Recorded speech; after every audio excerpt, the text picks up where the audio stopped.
Hello, everyone. I'm Hayley Rhodes. I'm host of the True Crime Uncut podcast. Good afternoon, CrimeCon community, and welcome back to Exhibit A. Today, I am talking to people who've been personally impacted by crime.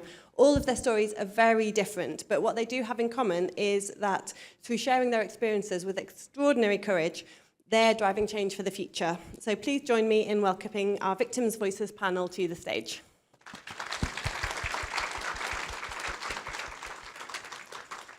So I'd love to begin just by hearing a little bit about each of your stories and what the kind of life-changing experience is that's brought each of you to this stage today. So if I could start with you, Madison. So tell me about you.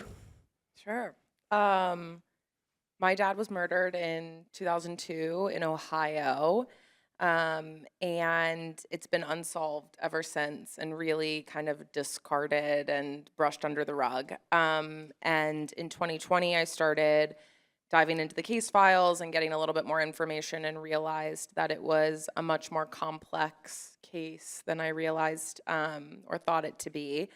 And so I started sort of accidentally launching this very intense investigation, and it became a podcast to sort of bring attention to the case because the police weren't really doing anything. And I always say it was like the best thing I've ever done and also like the worst decision I ever made to like dive into this just because it's so deeply personal and can drum up a lot of emotions and, kind of ruined my life in a way, but also like was this really incredible healing journey. So, yeah. And it's a journey you're still on. Yeah, it's still unsolved. I definitely have more answers than I did, obviously, when I started. But you then run into as someone who's privately, personally investigating a case, you run into the hurdle of you need the police then to jump in and accept what you've discovered and look into it as well. And that's a barrier that I just haven't been able to cross quite yet. Okay. Yeah. So still ongoing. Ray and Donovan, tell me a bit about your story. Okay, back in 2001, our son was killed by a gang in the streets, unprovoked attack. 3 out of 14 young men went to prison. What we heard in the Old Bailey was lie after lie. They laughed at us. We said that wasn't acceptable. At the end of a 6-week trial, they were found guilty of murder. They went off to prison, 6 years, 9 years, and 10 years. Youngest was 15 years old. We came out of the Old Bailey thinking we got some kind of justice for Chris, but we never got the truth. And we needed the truth. Why? Like most victims of crime. So we set out to do it. Only everybody got in the way. From probation to governors of prisons to police officers, they all said, nah, you can't do this, it's a murder. No way. But nobody ever asked us what we needed. Then we got, we doing restorative justice without even know we were doing it, didn't we? I mean, in the court, I met one of the fathers who killed our son just before they got sentenced, when they got found guilty. Then I met him again when we were getting sentenced in the Old Bailey. Shook hands and talked. Went down to the court together to hear the sentencing. Then we got involved again when one of the girls of one of the prisoners wanted to meet us because he's having nightmares and he said he would like to meet us. Again, the professionals got in the way, that done it. Then the BBC wanted to film us meeting one of them, and that got in the way again, the professionals. It took us 11 years to meet them because the professionals kept getting in the way and stopping us. 2011, we met the first boy. He was a 15-year-old. He was 20-odd now. We met him. He'd done more time in prison because he was beating up the officers and everything. He went on a victim awareness course, something like what we do. And it wasn't a murder, it was a break-in. And the victim was telling a story. And he went, from that day to this, I can't get Chris out of my head and out of my heart. And he said his face came right up to me in the meeting. He then said, when he was found guilty in court, he said to his dad, I'm innocent, Dad, I didn't do nothing. When he met us, he sat down and said, I was a 15-year-old coward. I murdered your son and I'm sorry. That's all I wanted. The reason we never got the truth is because you've got a lawyer sitting there saying, keep your mouth shut. Yeah? There's people like us that needs the truth, not the police. Then the second boy, we met him a year later. He was so remorseful. Room as long as this, we're down this end of the room. He ran in, grabbed hold of me and cried on my shoulder like a baby, kept saying he was sorry, sobbed his heart out. This is the boy who wanted to meet us twice, and twice someone got in the way. He's now working, he's got his own business. He's a plasterer. The first boy we met, he's now got his tattoo business. The last boy we met, he thought it was a video game. He actually thought Chris would get back up after kicking and stabbing on him and getting run over by a car. We need to start educating our kids how bad these films are, these games are. Here's a question for your parents. How many of you know what games your kids are playing upstairs on their computers right now? Or their laptops? Check it out. It's your house, your rules, not theirs. Check it out. So because we had to fight so long, we decided we were going to help them train in it.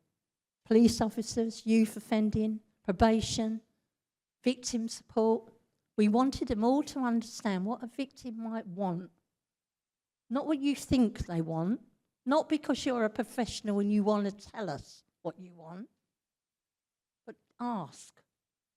And we did it, and we spent 5 years going around the country doing that and ended up training them. And we do training now. We train people. The police were fantastic, except for the first detective who came to our house. He had the personality of a snail. Yeah, I'm in charge, this is how it goes. In fact, we were talking to 600 police officers in, up north. And then after our talk, the commander came up to me and said, I'm retraining my police tomorrow because we lost the human contact after hearing that. They're the best in the country now. But he walked out 2 hours later in Moore Colin Sutton. He sat down, he didn't call me Ray, he went, Ray, I will never lie to you.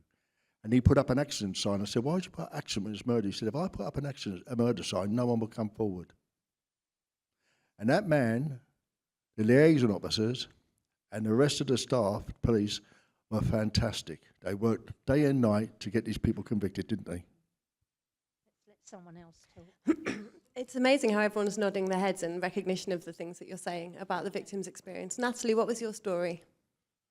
I think a few people here heard it earlier, so apologies. This is part 2. But no, so in 2016, I was the victim of an attempted murder, which actually then turned out was an attempted domestic homicide. I was 8 months pregnant, and I thought I was leading a happy, safe life with my partner. But unfortunately, one Friday afternoon in March 2016, he arranged for me to meet him in the town centre, and he got into a heavy disguise and he jumped me from behind and stabbed me 24 times in an attack lasting 9 minutes. In fact, that's him during the attack with the disguise. He had a rucksack underneath his top, which had spare clothes, spare shoes. He had multiple layers of clothing on. So my world blew up from being happy and safe to me fighting for my life, and my baby did survive. Everyone always says I was stabbed 3 times in the stomach. It missed her by 2 millimetres.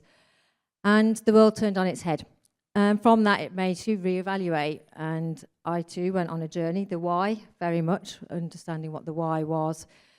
And then I started talking about what happened, and I had a pupil referral unit, so where young people obviously go and they get expelled, excluded from school. And they said, Natalie, we've got kids carrying knives and we want them to know what the reality of being a stab victim is, and would you come and talk to them?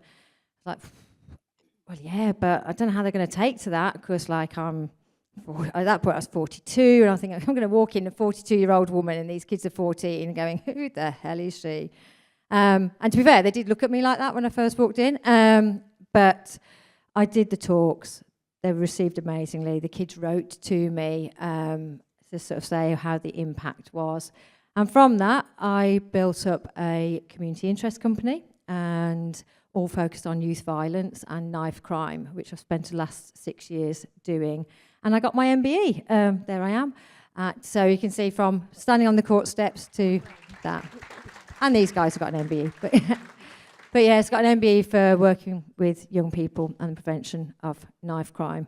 I always say the difference between that photo and the last one is a heck of a lot of fake tan, but apart from that, obviously there's a lot of recovery journey on the way. And now I also, I now work for West Midlands Police and Crime Commissioner. I'm their Victims Commissioner, Victims Advocate. So I'm working to really work on victims' rights and what that victim journey looks like. So I do that 4 days a week, and I still have 1 day working with young people, and I also go into prison. So yeah, quite a varied life. Amazing, thank you. Joanne, what's your story? Wow. Awesome. So mine's going to come as a left curve. My dad was gay in a time when if you were gay, it was a criminal offence back before the 1970s. Him and his first love, a man called Eric, targeted my mum, who was an identical twin sister. They got married, and those marriages were absolute foils for that relationship, sadly. It's a society critique. They embraced their family life, both had 2 children, me, my brother, and my 2 cousins. And the relationship between the men broke down. My dad's special friend started sending money to my mum anonymously, and it came out and destroyed both marriages. Why he was sending money, nobody knows to this day. On March the 24th, which was their wedding anniversary and also their birthday, because my granda wouldn't allow the twins to get married and give them permission till they were 21, so they arranged their wedding on their wedding anniversary. My mother disappeared. She's never ever been found since. She's the longest missing from home in Northumbria Police, possibly in the country, on police recorded records. In 1982, my brother was taken by my dad in the middle of the night to dig your mum up, hence the name of the podcast. He was given a shovel along with my cousin and told to dig. This is where I've buried your mum, and I'm going to show you where he was. My father had been diagnosed as a paranoid schizophrenic then, and actually the previous history with my mum was almost cliche: coercive control, violence. I was a human shield for her as a baby, as a child. She used to hold me while he punched her in the face or kicked her legs off to the ground. When my brother went to dig in the middle of the night in Northumberland, I don't know whether everybody's been there, but it's famous for its dark skies. A lot of astrologists love us because we don't have light pollution. It's dark. It's creepy. It's dark. He told her where he'd put her head. He told her where he'd put her body. And he covered her with sand and told his son to start digging. That ruined my brother's life. My brother became a drug addict. The police then arrested my dad, and he confessed. He said, I put her in a fetal position, put the coat over her, put her head here, and full confession, lots of details, but they never found the body. The police continued to dig, and they still didn't find the body. And to this day, they still haven't found her body. She's still missing. She's not murdered, according to the police, she's missing. We were put into the care system, and it's almost cliche to say we were both raped and sexually abused and physically abused and had an absolute dreadful childhood. So what did I do? I love swearing. I'm from the northeast. I went, fuck yous lot. I'm going to join the police. So I joined the police. I became a detective sergeant. I should have been a DI, but I became a difficult woman because I told them how wrong they were on many occasions, and still do. And I worked on murders, serious category crimes, rapes, set up the rape scheme for the women. When I joined, women or men who'd been sexually assaulted were put in the front office and told how many orifices did they penetrate and what you're doing here. And do you not really want to not do that and not go to court because it'll be awful for you?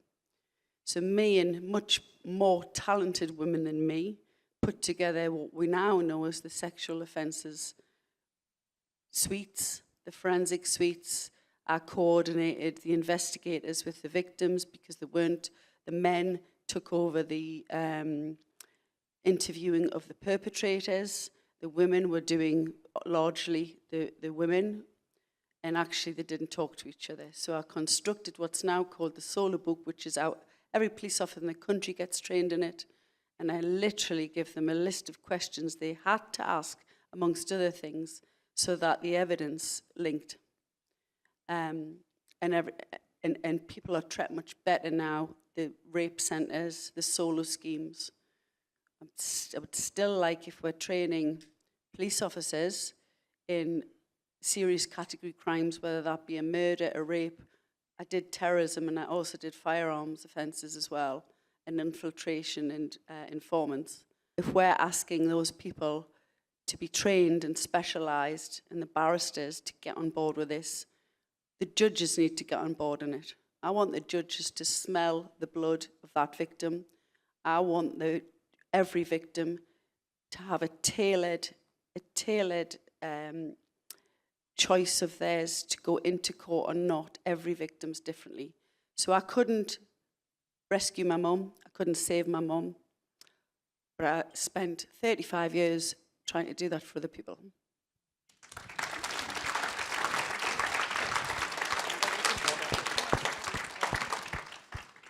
Thanks a lot, Joanne. I mean, one of the things that comes through very strongly from you and from all of you is that, I mean, I've heard it said that victims are often like spectators in this thing that's happened. It's happened to them, but they're spectators and they don't have agency and they're not incorporated into the process. I mean, so how does that ring true for you, Natalie? Yeah, it just rings so true. I was doing a talk the other day, and I put a picture of a washing machine up. And you can imagine people are a little bit confused in the room because it's like, why is this lady starting with a picture of a washing machine? And it's to criminal justice agencies. And I said, as a victim, it feels like the great washing machine of justice. You're chucked in, you're then, someone else is pressing the button, someone else is controlling what's happening, you're spun round, you don't even know which way is up, and then at the end you're pulled out, and you're kind of left dripping wet going, what the hell just happened?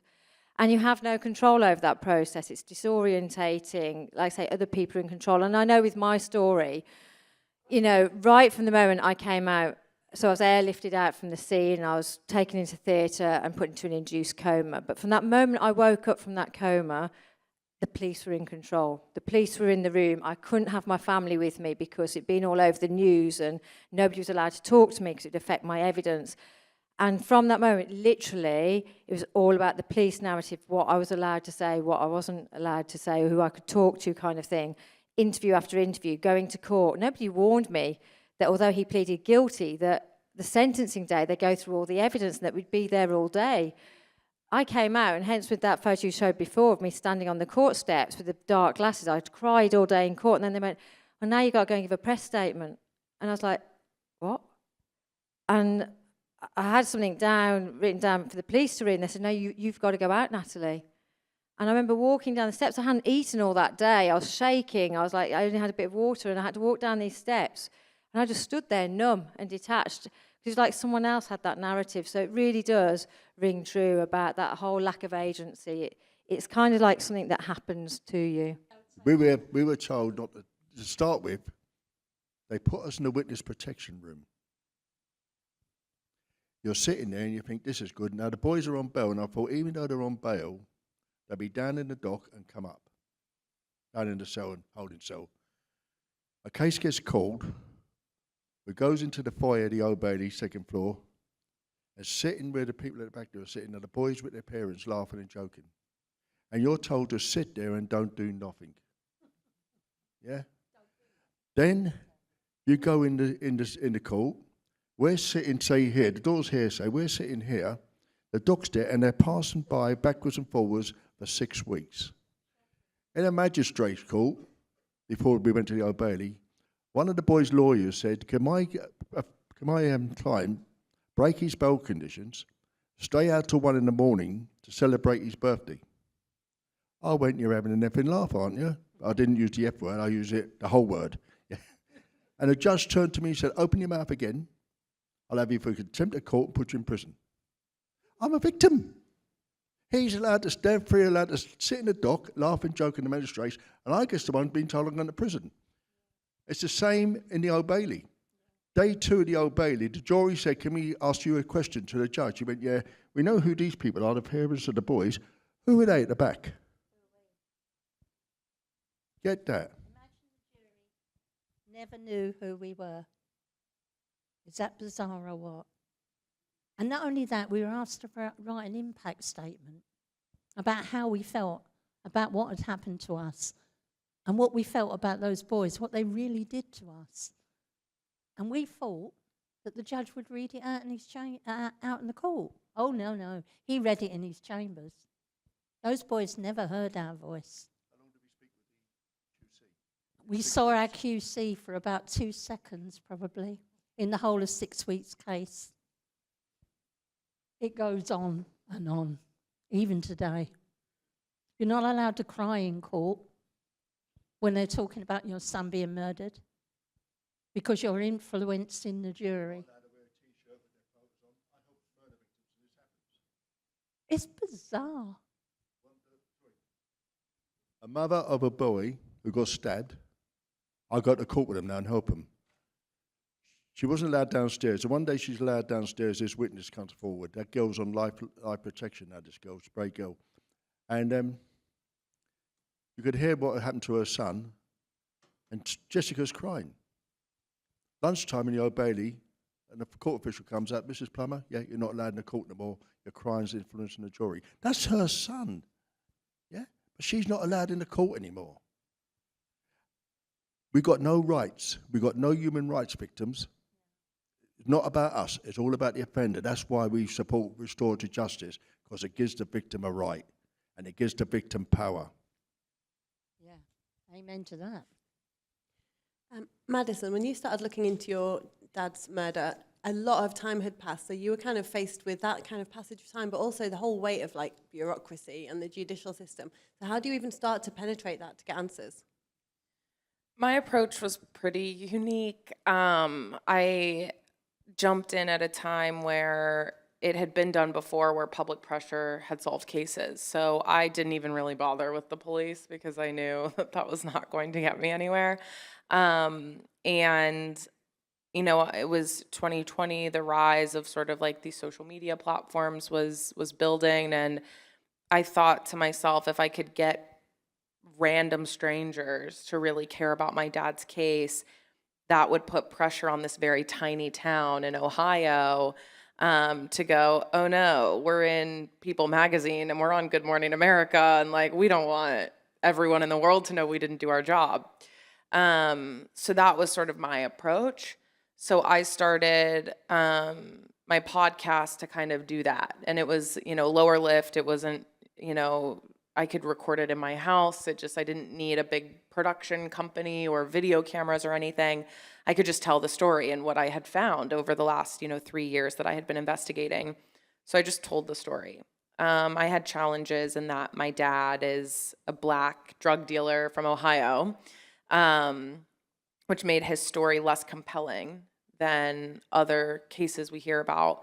So I had to figure out how to tell his story in a way that made random people feel empathy for him and empathy for his murder.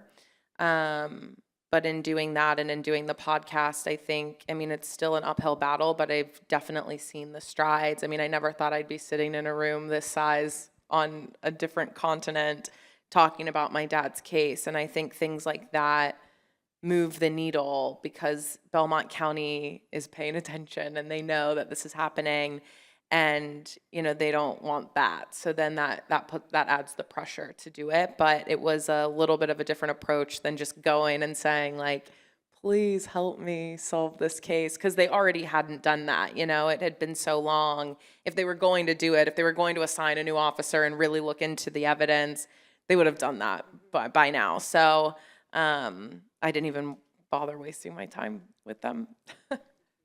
It sounds like actually getting justice in the justice system for him is going to be difficult at this point, but what does it bring to you to get answers about your dad? Yeah, I would be shocked if anyone is ever arrested for my dad's murder. It would be I haven't lost hope fully, but it would be crazy if they ever took anyone to court. I think for me, I just want to know what happened, and I think I'm pretty close to that. Whether or not these people are like out living their lives or they're in prison for something else or whatever. I think knowing is gonna feel like the type of closure that I'm looking for, even if they don't get their day in court or something like that happens, which I'm still hopeful for. But yeah, I don't know if that's gonna happen. But I think knowing is really helpful, and I think over time that was the most important thing, was knowing what happened to my dad in the beginning. And it's evolved and changed. I mean, I've met so many people that are in similar positions to me, and people who have other cases that are unsolved, or people whose family members who have been murdered are similar to my dad. And, realizing that my dad is not a one-off scenario. There's so many cases, specifically in America and all over the world, where the victims are just really underserved and are not taken seriously because of where they come from, what they did for work, or, their background. And I think that this has launched sort of a new purpose. And if I can help find some sort of closure for my dad, then maybe I can help other people do that too. But that kind of came after I started. Yeah. I mean, I think all of you have said that when I've been speaking to you before, what you wanted was answers. You need to take the mic, Joanne. you can't hide. You all want answers about what happened to you and why it happened to you. And I know, Joanne, you have a pretty good idea of the narrative of what happened, but it's never really been confirmed by your dad, and now it won't be because your dad has since died. So what is left for you? Are there things left that you want to find out about what happened to your mum?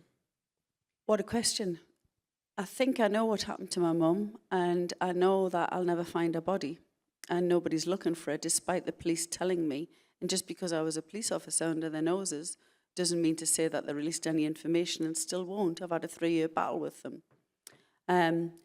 But actually dealing with other victims of crime, serious category crime, families who've lost people who've been murdered, people who have nearly been murdered, I became the police officer I wanted. I became the mum that I never had. And the difficult woman they didn't want in the police, because I kept saying to them, come down from your ivory towers. I want you to see this victim's face so you can get some passion in your heart to see this investigation. And this is not the right way to do this. And, I wanted to change the world. And I tried.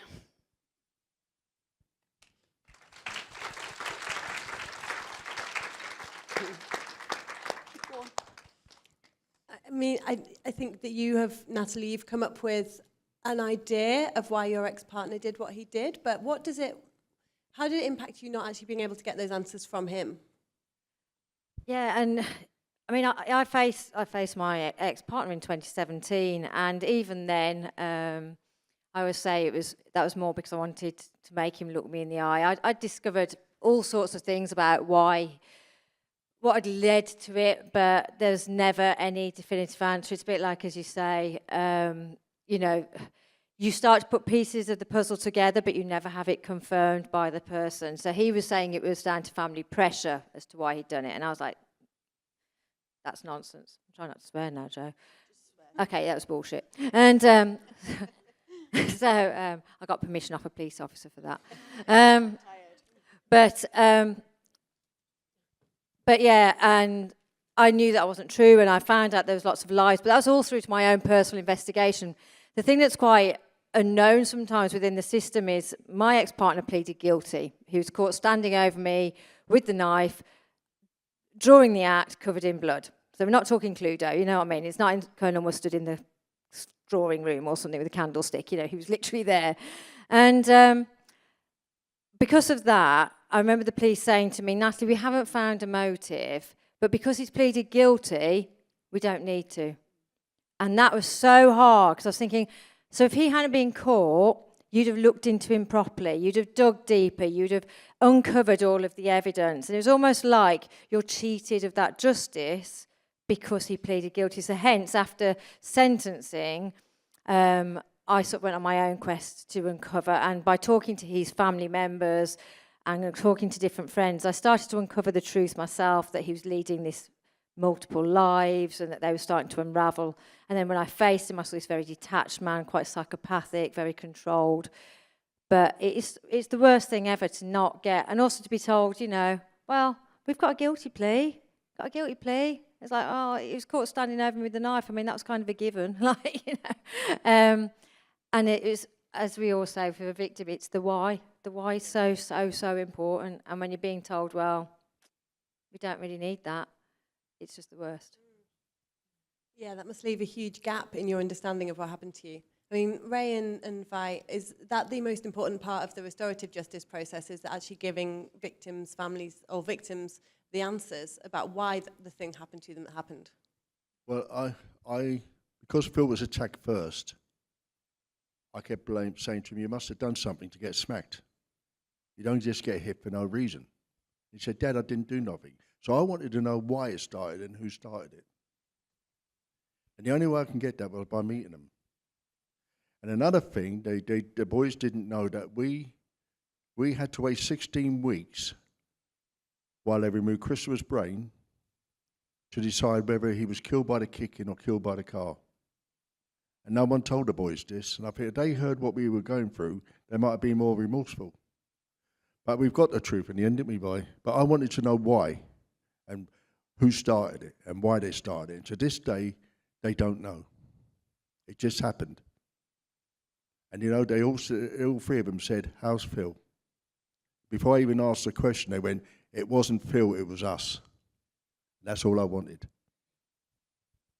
I think it's this right to have a voice that galls me the most. This right to say, well, you're just a mum and dad, sit at the back of the court and be quiet and don't ask questions. That galls me the most. Why? You know, we need answers. We need to know. And if you sit in a court and you're watching these young men laughing and joking as they do on a Sunday school outing, and the only thing you've got to hang on to is the rage that you're feeling, and then the system lets you down on top of it. So you hang on to that rage. You're never going to let go of it because it's the only thing you've got. I mean, they even re-victimised Philip.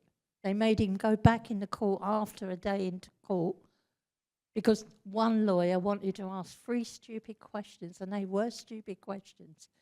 The last one was, did you start the fight? And he spent the whole weekend worrying about that, how he'd let his brother down. And that's so wrong. And they can do this. And those boys can sit and laugh, and you can't cry. And that lack of voice. And that's why victims of crime like us go out and do something, because it's the only way we can. I mean, what you've done is incredible. I mean, since I spoke to you a couple of weeks ago, I can't stop telling people about restorative justice and the impact that it clearly has, and it's amazing. And I wanted to ask all of you, I mean, what's the one change to the system or one change to the way that victims are treated that would make things better? Like, no one wants to become a victim of crime, but what's the one thing in the whole process that you would change that you could make it better? And Madison, I'll start with you.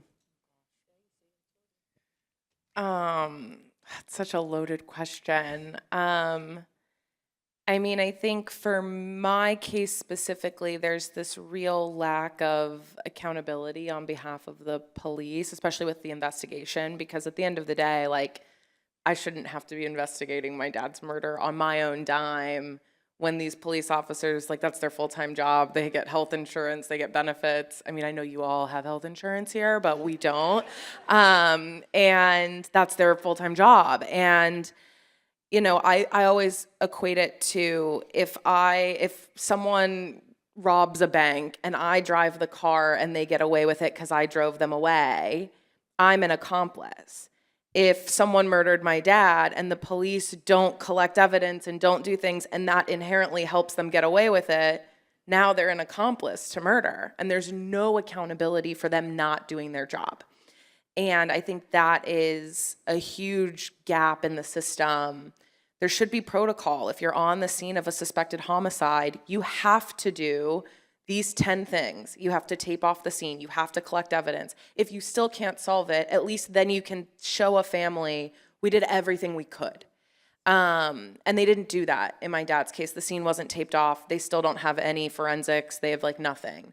And I think that is like a huge gap because I was 6 at the time. I can't jump in and go, hey, wait a second, you should be doing these things. And I also shouldn't have to. So I think that's like a big sort of accountability piece that's missing for victims and their families. Thank you. I mean, Joanne, you did a lot while you were in the police to make things better for victims of sexual crimes in particular, but what would you change? Well, actually, I couldn't say I would change one thing because I'd change about 300 things. But what I've heard is exactly how everybody feels. And what I would really campaign for is when we train police officers, then barristers in, these are specialised units now. Why aren't we training the judicial system? Why don't we change the judges? Why aren't we changing those? And I would actually like to change the fact that victims of serious category crimes such as murder and rape and any sensitive crime go into standalone courts away from your generic burglaries, house break-ins, car crashes, drink drivers, because that judge is sitting there one day doing a breach of a restraining order and a rape of a child the next. And he's not specialised, he's not trained, he doesn't understand. He stops victims giving their Hobstaff statements and allowed in court because he just wants it. It's a job to police officers. Having seen it from both sides. If you're going into a murder every week, trust me, I've done this, and you're dealing with women who have bits of their vagina in their hands because they've been so badly raped, at some point you have to look after yourself. And if you take on the emotion of every victim, and it is hard because it's hard not to, because we're human beings, you can't then go on and help the next victim and the next victim and the next victim. So I do believe that certainly my staff, otherwise they would have got their arses kicked, and did regularly, go to work and do a sterling job most of the time, 99% of the time. However, mistakes still happen, and the police and the judiciary, the social services, I don't know whether, sorry chaps, I don't know whether it's a man thing, because they have an inability to apologise, to be transparent, and to put it right. They'd rather cover it up, not explain, and that leaves you with your alienated people that you're there to serve. Thank you for that. As a Victims Commissioner, what's your kind of number one priority? What's the one change that you would like to achieve? I think the biggest thing I've seen coming into the job, and it sort of feeds into what we're saying, it's about the communication. It's communication with the victim. It's about the fact that we have victims who report a crime, and then because of different factors, they don't hear anything for ages, and they're not having that. And big thing that we're doing in the West Midlands now is, we all have to actually, every police and crime commissioner is focusing on the Victims Code. So the Victims Code is a set of 12 rights that every victim is entitled to. It's been around since 2006, so it's been around 19 years. And I can honestly say, 2016, I had no idea what it is, yet it'd been around for 10 years at that point. So we need to change this, so every person in this room knows what are your rights? What are your rights from that moment that you become a victim of crime, right the way through to the sentencing, through the court process, through to what you're entitled to afterwards, what services are you entitled? And that basis of where it's failing massively is communication. Is victims not, and then we lose that empowerment, and then we lose that right of voice. And so it's all about, we need to improve communication, we need to improve victims' rights, and that's why that's a lot of the focus of the work that I'm now doing. Brilliant. Ray and Vi, what is the one thing that you would change? I think a lot of the professionals need to be re-educated. Number one, you're in a conference like this, and they'll say, I've got my victim here. We are not your victim, mate. Victim support, my victim. We are not your victim. Lawyers, my victim. We are not your victim. We are your clients. Start treating us as human beings with a brain, and maybe things will get changed. Because we had that in a conference, my victim, and they keep you in a box, and there's a conference, and bring you out. That's how they think of you. So, I don't know what you want to say about that. I don't know. What I've seen, you know what, the police force, they do a wonderful job. They really do. They are heroes. They do amazing things. Some bad ones. You know, and there's good and bad in the whole world, in every walk of life and every job. But the fundamental thing is we need to train these people, victims. We need to train them. They deal with perpetrators all the time. They never come across victims, very rarely deal with them one-to-one. The head of probation said to us, I would like to apologise to you on the behalf of every victim in this country, because to us, you were a bloody nuisance. What does that tell you? We need to get in their training. They need to be asking us, what is it we need to do? The police said in London recently, Metropolitan Police said, we've lost the human touch. We can't communicate with our society anymore. Restorative helps them communicate, but they're not taking it on board. And they need to do it. They need to train in Hendon about it. I think that is the crux of it. They all say, from borough commanders, you've got to come to Hendon. You can't walk in there. You've got to have an invitation. Come on, guys. I reckon Ray could talk his way into there. Come on, Ray, you could get yourself in there. Come on, come on. I'll break the law. Don't do that, Ray. Don't do that. No. But yeah, there is no one thing that needs fixing. There are many, many things need fixing. I think we can all agree with There's that. a question that was asked at a meeting once. He said, if an offender can become an ex-offender, when can a victim become an ex-victim? That's a really good point. Yeah. Yeah. Thank you, everyone. I mean, you've all done so much to make a difference for victims. No one should become a victim of crime, but I think all of you have played a part in making sure that things are moving in the right direction, or I hope they are anyway. We have time for one quick question, if there's anybody in the audience that has a question for these guys. Really more aimed at Natalie, but where you had a child with the offender, does he still have rights to see your child? Yeah, that is a really hot topic question at the moment. So, despite whether they're on a birth certificate or not, a person can still have a right to contact. They have a right to be even challenged for parental responsibility. As I've been told, there should be no court in the land that would grant him any of that. But there's still a risk of a third-party contact where he'd be able to go through somebody else to have contact. Over my dead body is probably my actual response to that, because he lost that right the second that he put that knife into me, and especially when he pleaded guilty to attempted child destruction of her. So it wasn't just attempted murder of me, he admitted he was trying to murder her as well.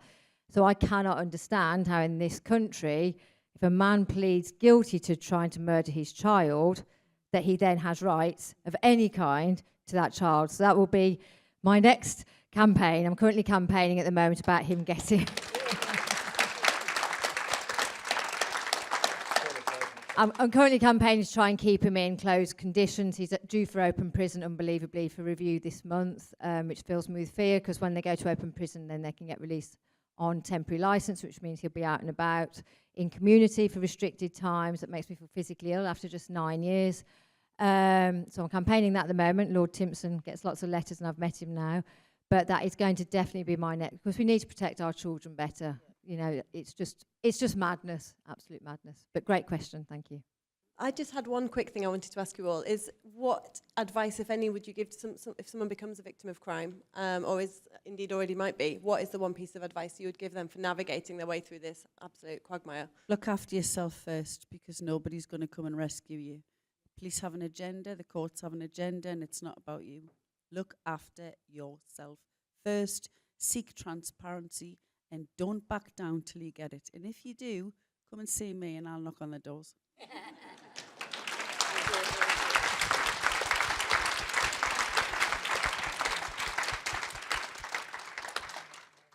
I don't think I have anything to add to that, Joe. You terrify me. Like, I won't mess with her, and I'm quite hard. But absolutely, it is looking after yourself. Being a victim is the worst possible thing that nobody asks to become, as we talked about earlier, and it is so important. And always ask those questions. Don't be afraid to ask the police the questions. Don't be afraid to stomp your foot and say, actually, I want better communication. I want to understand. Because I sat quiet because I thought I couldn't ask the police that. Well, I have to wait for them to come back to me. But actually, no, it is your right to have that communication. So don't be afraid to ask those questions. Don't be afraid to say, actually, I don't understand that. Or actually, what else are my rights? So please, please do. And look at the Victims Code, because you're entitled to all 12 rights. I didn't even know there was a Victims Code, so that's the first thing I'm going to do after this, is go and look it up. Thank you, everyone, for being here.